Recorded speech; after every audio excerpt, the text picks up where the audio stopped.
From slums to a global powerhouse. How Singapore defied the odds.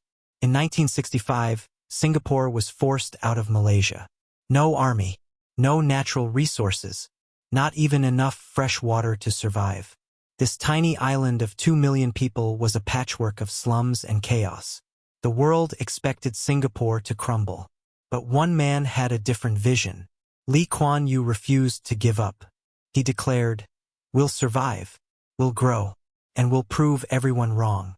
What followed was one of the most remarkable transformations in human history. Lee Kuan Yew inherited a nation with impossible odds.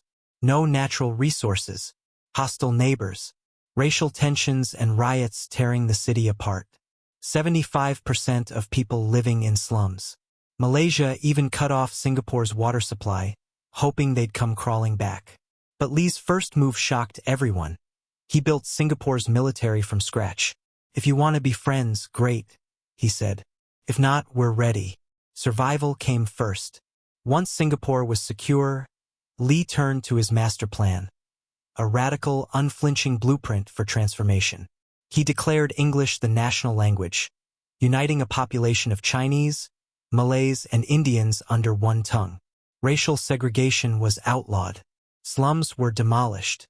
He built public housing and forced different ethnic groups to live together. No more enclaves, no more divisions. It was social engineering on an unprecedented scale.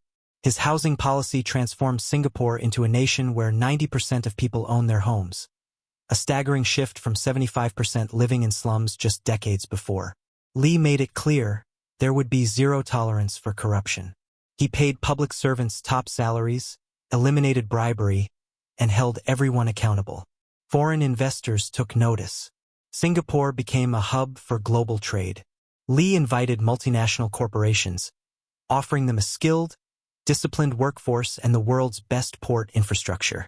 With corruption wiped out, investors trusted Singapore with their business, and the economy exploded. But Lee's true genius lay in education.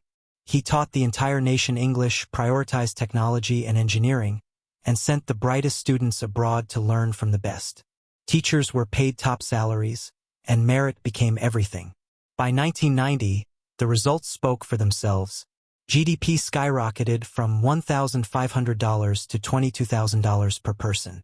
Literacy rates soared from 50% to 95%. Singapore had transformed into an economic powerhouse. Today, Singapore's numbers are astonishing. Third highest GDP per capita in the world. A world-class education system. The cleanest, safest streets in Asia.